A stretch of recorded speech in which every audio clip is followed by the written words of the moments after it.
बातें करते हम खेतों की और उसके रखवाली की, बाग बगीचा फल फूलों और फसलों की हरियाली की। हम बीजों की बातें करते उत्तम जल संसाधन की, हम तकनीकी बातें करते फसलों के उत्पादन की।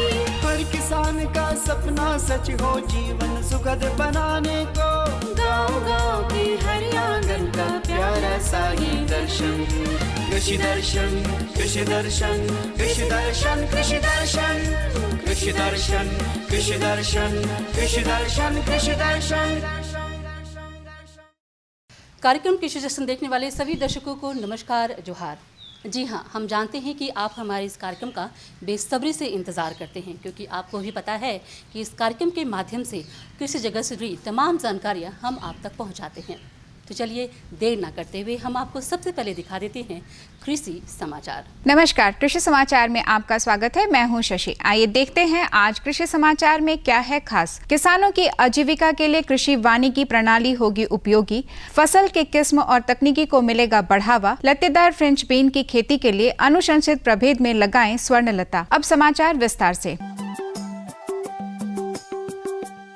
राज्य के पठारी क्षेत्रों में शुष्क भूमि की खेती पर निर्भर किसानों को आजीविका के साधन के लिए कृषि वानिकी प्रणाली काफी उपयोगी साबित होगी। इसके तहत किसान वन वृक्ष, अनाज और पशुओं के लिए चारा उत्पादित कर अपनी आय बढ़ा सकते हैं। फसल के किस्म और तकनीकी को बढ़ावा देने के लिए कृषि वैज्ञानिक निरंतर प्रयासरत हैं। प्रदेश में सिंचाई के अभाव को देखते हुए माइक्रो इरिगेशन को बढ़ावा देने के साथ ही राज्य में तिलहनी फसलों को प्रोत्साहित किया जा रहा है। इस दिशा में सीड चेन व्यवस्था के तहत विकसित किस्मों का अधिक से अधिक समावेश करने पर भी जोर दिया जा रहा है।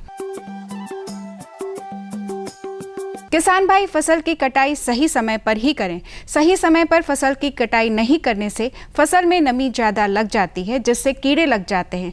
यदि फसल को धूप में सूखा नहीं पाए और भंडारण करते हैं तो फसल बर्बाद हो जाता है। किसान भाई किसी भी फसल, खासकर अरहर, मूंग, उड़द, चना पकने के बाद तोड़कर धूप में अच्छी तरह सुखाकर ही भंडारण करें।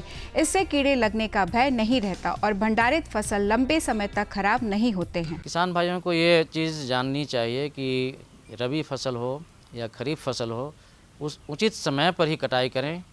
उचित समय पर कटाई नहीं करने से उसमें नमी की मात्रा ज़्यादा होगी और नमी ज़्यादा होने से वो जो अगर नहीं सुखा पाएंगे धूप में या कहीं भी, तो वो काफ़ी कीड़े लग जाते हैं। उसमें समस्या आती है, किसानों को काफ़ी लॉसेज होते हैं। इसलिए किसान को बहुत अच्छी तरह से ये जानकारी 80% जैसे अरहर पक जाने पर या मूंग में जो है जैसे जैसे वो पकते जाता है फसल 2-3 बार हार्वेस्टिंग करते हैं। और उसी तरह से उड़द में जब फलियाँ पक जाती हैं, काली हो जाती हैं, तो एक ही समय वो पकती हैं, तो उस समय उसको हार्वेस्टिंग करना है। रबी फसल में चना जैसे बताए कि जब वो पक जाए, पूरी तरह से पीली हो जाए और उसके डंठल सूख जाए, तो काटने के बाद उसको धूप में सुखा देते हैं। उसके बाद फिर दौनी करते हैं, भंडारण करते हैं। लत्तेदार फ्रेंच बीन की खेती से अधिकाधिक उत्पादन लेने के लिए 25 से 30 किलोग्राम बीज प्रति हेक्टेयर की दर से लगाएं। कतार से कतार की दूरी 75 सेंटीमीटर और पौधा से पौधे की दूरी 15 सेंटीमीटर रखें। बेहतर उत्पादन के लिए अनुशंसित प्रभेद में केंटकी वंडर, बिरसा प्रिया, स्वर्णलता लगाएं। लत्तेदार फ्रेंच बीन की खेती के लिए अच्छी जल निकास वाली बलुई दोमट मिट्टी उपयुक्त है। अम्लीय मिट्टी में 1 माह पहले चूने का भुरकाव करें। बुआई के समय गोबर खाद 200 क्विंटल, नेत्रजन 40 किलोग्राम, स्फूर 80 किलोग्राम और पोटाश 40 किलोग्राम प्रति हेक्टेयर खेत में मिलाएं। साथ ही प्रति सप्ताह सिंचाई करते रहें। किसान भाई बागवानी में निकौनी के लिए नूतन खुरपा नामक कृषि यंत्र का प्रयोग कर सकते हैं। इसकी कार्यक्षमता 6 से 8 डेसिमल प्रतिदिन है। आज की विशेष जानकारी है मिर्च फसल में फल छेदक कीटों के रोकथाम के बारे में। मिर्च फसल में फूल और फल लगने के समय फल छेदक कीट लगने का खतरा रहता है। कृषक भाई इस कीट के नियंत्रण के लिए प्रति हेक्टेयर 500 मिलीलीटर इंडोस्कार्प दवा से घोल बनाकर फसल पर छिड़काव करें। और अब एक नजर राज्य के 5 प्रमुख शहरों के मौसम के मिजाज पर। आज राज्य के 5 प्रमुख नगरों के अधिकतम और न्यूनतम तापमान कुछ इस प्रकार दर्ज किए गए। रांची का अधिकतम तापमान 34 डिग्री सेल्सियस और न्यूनतम 22 डिग्री सेल्सियस। जमशेदपुर का अधिकतम तापमान 37 डिग्री सेल्सियस और न्यूनतम 24 डिग्री सेल्सियस। मेदिनीनगर का अधिकतम तापमान 39 डिग्री सेल्सियस और न्यूनतम 22 डिग्री सेल्सियस। देवघर का अधिकतम तापमान 39 डिग्री सेल्सियस और न्यूनतम 23 डिग्री सेल्सियस। धनबाद का अधिकतम तापमान 37 डिग्री सेल्सियस और न्यूनतम 23 डिग्री सेल्सियस दर्ज किया गया।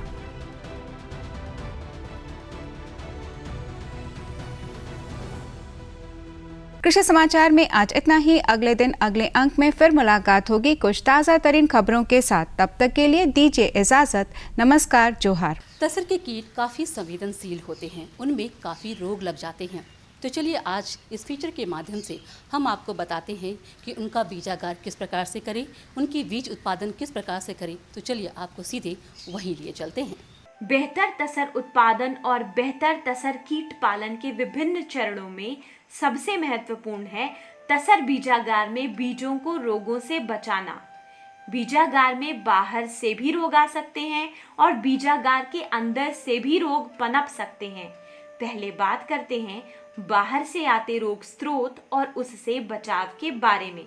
जैसे कि अगर बीजागार का कार्य करना चाहते हैं तो सबसे पहले है कि कोकून जो गोटी बोलते हैं उसको आप कहाँ से लें।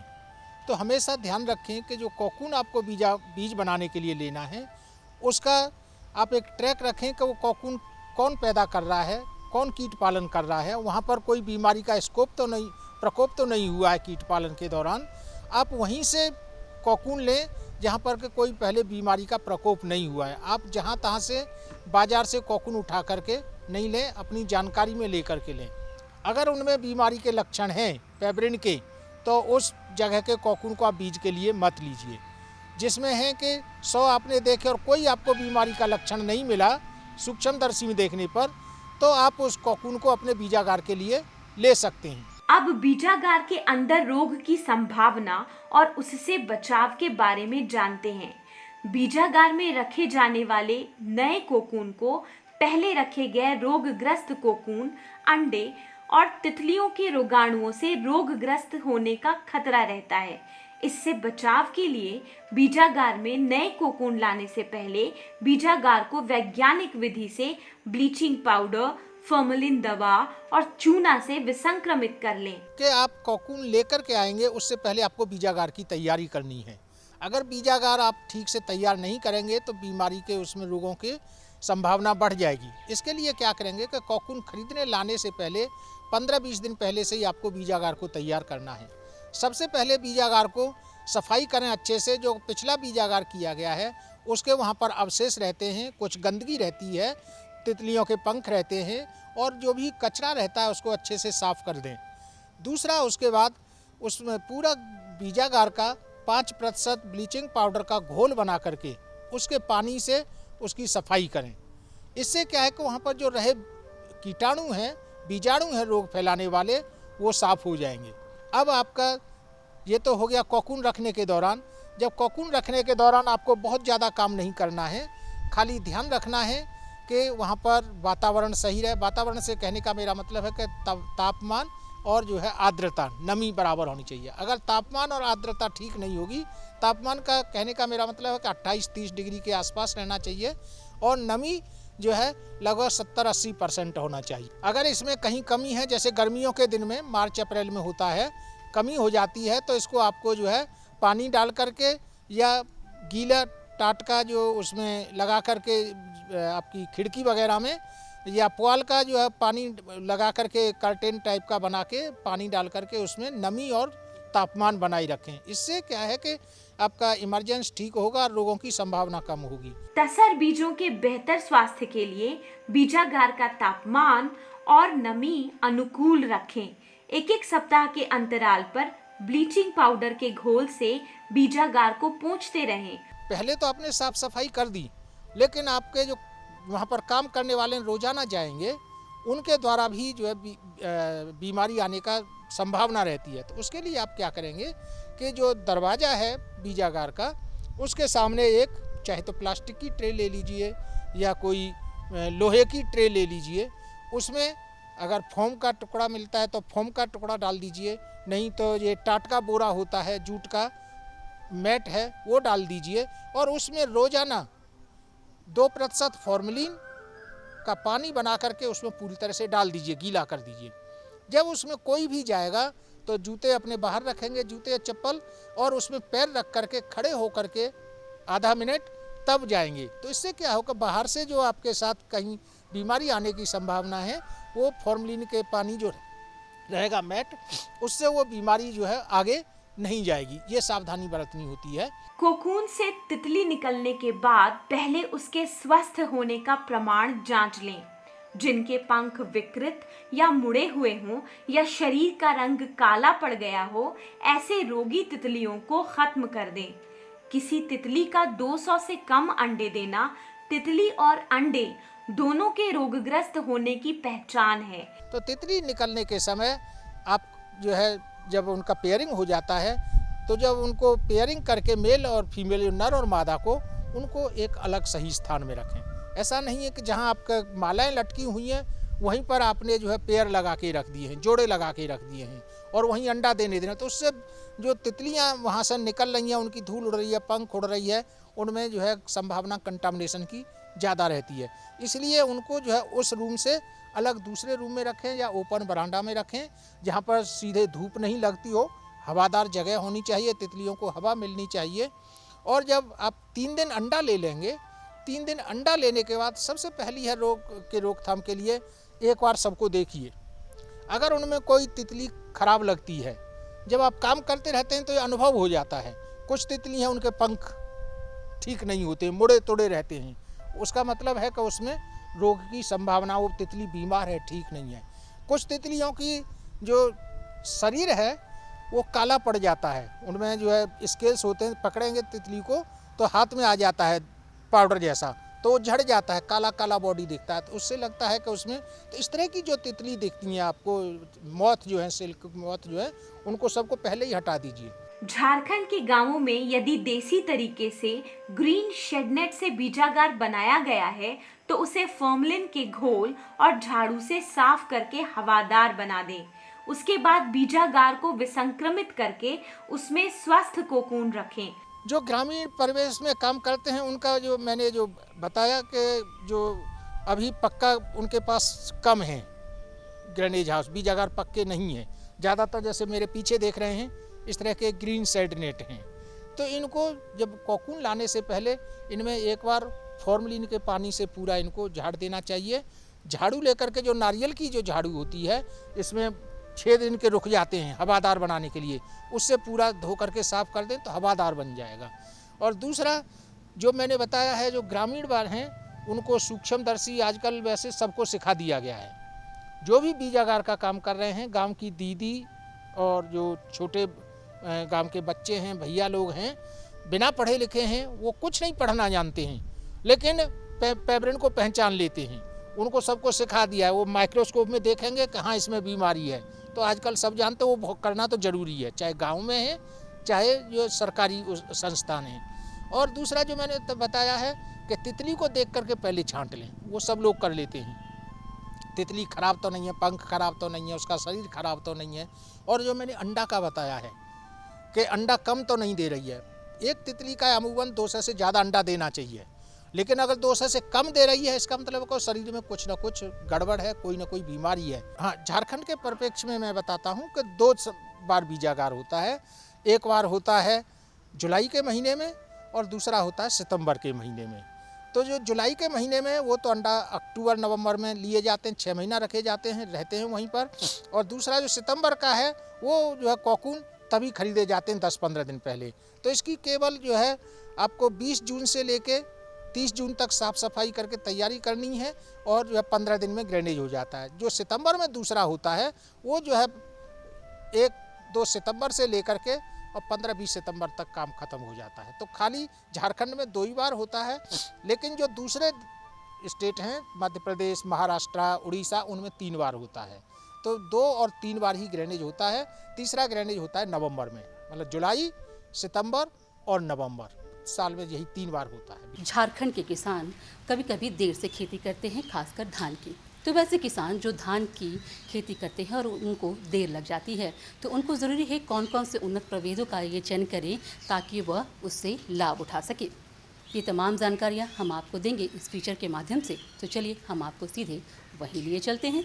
झारखंड में खरीफ के मौसम में सबसे बड़े भूभाग पर धान की खेती की जाती है। धान की खेती में सिंचाई के लिए ज्यादातर किसान बारिश पर निर्भर हैं। यदि अनियमित बारिश हो या विलंब से बारिश हो तो धान की बुआई में भी विलंब होती है। यदि विलंब से धान की बुआई करने की स्थिति हो तो सीधी बुआई करें। हम लोग देखते हैं यहाँ पे झारखंड की सबसे मुख्य फसल की अगर बात की जाए तो वो है धान। और यहाँ पे 80% जो सिंचित एरिया है, ये 80% कृषि योग्य जो ज़मीन है उसमें धान की खेती की जाती है।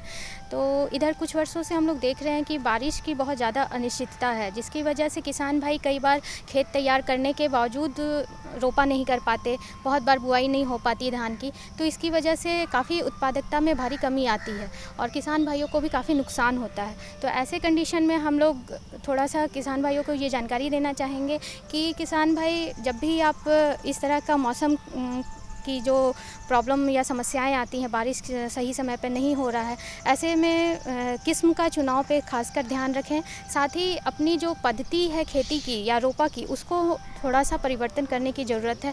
तो ऐसे में सबसे पहले हम लोग बात करेंगे प्रभेद की चुनाव की। अभी हम लोग देख रहे हैं, अब जुलाई महीने आ चुका है और इस समय मुख्य रूप से ट्रांसप्लांटिंग या रोपा का कार्य प्रारंभ हो जाता है, लेकिन बारिश नहीं होने के कारण खेत में पानी का जमाव नहीं हुआ है और बारिश नहीं होने की वजह से जो रोपा होनी चाहिए वो नहीं हो पा रही है। तो किसान भाइयों से यह आग्रह है कि ऐसे कंडीशन में किसान भाई सीधी बुआई में जाएं तो अच्छा है। और सीधी बुआई में भी 2 तरीके से बुआई की जाती है। एक जो होता है जिसको हम लोग सूखा विधि बोलते हैं, एक होता है गीली विधि। तो सूखा विधि में बुआई जो लोग करते हैं जिसको डायरेक्ट सीडेड राइस बोलते हैं, और ये बुआई का समय अब तो ख़त्म हो चुका है, क्योंकि ये सूखा मेथड है जो कि बारिश आने से पहले 1 हफ्ता 10 दिन पहले की जाती है और वो 15 जून से 30 जून के बीच होती है। लेकिन अभी भी किसान भाई जिनको समय के साथ अगर काम करना है तो वैसे में हम लोग सीधी बुआई कर सकते हैं और गीली मेथड में जाएंगे। धान की खेती के लिए खेत में पानी का ठहराव जरूरी है। इसके लिए दोन 1, दोन 2 नंबर का खेत सबसे उपयुक्त है। दोन 1 खेत में देर से तैयार होने वाले प्रभेद लगाएं, क्योंकि इस जमीन में ज्यादा समय तक पानी का ठहराव होता है। सबसे पहले प्रभेद क्या क्या ले सकते हैं उसकी हम लोग बात करेंगे। तो यहाँ पे हम लोग देखते हैं कि 3 तरह की भूमि है। हम धान की जो खेती होती है, जैसे कि हम लोग बोलते हैं दोन 1 नंबर, 2 नंबर और 3 नंबर की मध्यम ज़मीन और निचली ज़मीन खासकर यहाँ पे धान लगाई जाती है। तो निचली ज़मीन जो होती है दोन 1 नंबर, वहाँ पे जो लंबी अवधि वाली धान की किस्में हैं वो चलती हैं। लंबी अवधि में धान की जो किस्में हैं जैसे कि राजेंद्र मंसूरी हुआ, स्वर्णा मंसूरी हुआ, BPT 5204 हुआ, MTO 1001 हुआ, तो ये कुछ किस्में हैं जो कि हम लोग निचली भूमि में लगाते हैं। 140-145 दिन में ये तैयार होती हैं। 60 से 65 क्विंटल प्रति हेक्टेयर इनकी उत्पादन क्षमता होती है। लेकिन किसान भाई ये ध्यान रखें, चूँकि ये किस्में काफ़ी विलंब से तैयार होती हैं, तो इनका जो बुआई का समय होता है, नर्सरी तैयार करने का समय होता है, वो 15 जून से शुरू हो जाता है और ये लगभग 15 जुलाई से लेके 20-25 जुलाई तक इनका रोपा हो जाना चाहिए, तभी इनकी उत्पादन अच्छी हो पाती है, औसत उत्पादन मिल पाता है। और अगर हम लोग इसकी बुआई जो है या रोपा की बात करें कि अगस्त में होती है, तो इसमें आप थोड़ा सा ध्यान रखेंगे कि जो विलंब से तैयार होने वाली प्रजातियां हैं उनकी रोपाई अगस्त में बिल्कुल ना करें। ऐसे कंडीशन में जो 2 नंबर की खेत की प्रजातियां हैं जैसे कि अभिषेक हुआ, नवीन हुआ, IR 64 DRT हुआ, ललाट हुआ या स्वर्ण श्रेया अभी नई प्रजाति आई है, ये कुछ प्रजातियां हैं जिनकी बुआई 2 नंबर खेत में की जाती है। लेकिन जब वर्षा देर से होती है और ट्रांसप्लांटिंग का समय आगे बढ़ता जाता है, ऐसे कंडीशन में जो 2 नंबर के खेत की जो प्रजातियां हैं उनको हम लोग 1 नंबर खेत में लेंगे, तभी हमारा टाइम हम लोग पकड़ पाएंगे और उसका उत्पादन ले पाएंगे। धान की विलंब से की जाने वाली बुआई में एक बात पर जरूर ध्यान दें, खेत में कादो करके छिटाई विधि से सीधी बुआई करें। इसके लिए कृषि यंत्र सीड ड्रिल की मदद ले सकते हैं। अच्छी उत्पादन क्षमता लेने के लिए ये बहुत ज़रूरी है कि सही समय पर हम लोग बुआई करें। सही समय पे बुआई का मतलब होता है कि आप जो मध्यम ज़मीन की बात करें, यहाँ पे सबसे ज़्यादा जो धान की खेती होती है वो मध्यम ज़मीन में होती है, जिसको हम लोग 2 नंबर बोलते हैं। तो इसमें 15 जुलाई से लेकर 30 जुलाई के बीच में 1 नंबर और 2 नंबर में रोपा हो जानी चाहिए। और ये कंप्लीट हो जाने से आपका जो उत्पादन है, औसत उत्पादन वो अच्छा मिलता है।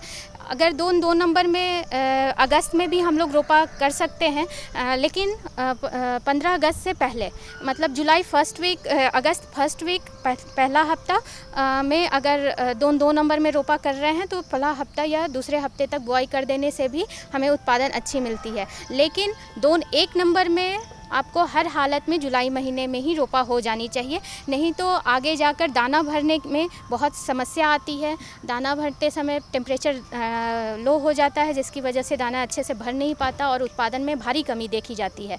तो दूसरी चीज़ है, हम एक जो पहले चर्चा कर रहे थे कि सीधी बुआई की बात, तो सीधी बुआई में जब हम लोग खेती करते हैं, जैसे कि समय अगर बीत रहा है और हमें समय को पकड़ना है, तो ऐसे कंडीशन में कादो करके खेत में जो बीज दर होगा वो 40 से 60 किलो प्रति हेक्टेयर की दर से पहले से अंकुरित किया हुआ धान का बीज को हम लोग बुआई करेंगे। और ये बुआई या तो हल के पीछे कुंडों से भी कर सकते हैं, या सीड ड्रिल के माध्यम से कर सकते हैं, या डायरेक्ट छीटा मेथड में भी जा सकते हैं। और इसके बीच में जो स्पेसिंग होगी वो 20 सेंटीमीटर की होगी, पंक्ति से पंक्ति, और पौध से पौध 10 सेंटीमीटर की स्पेसिंग होगी।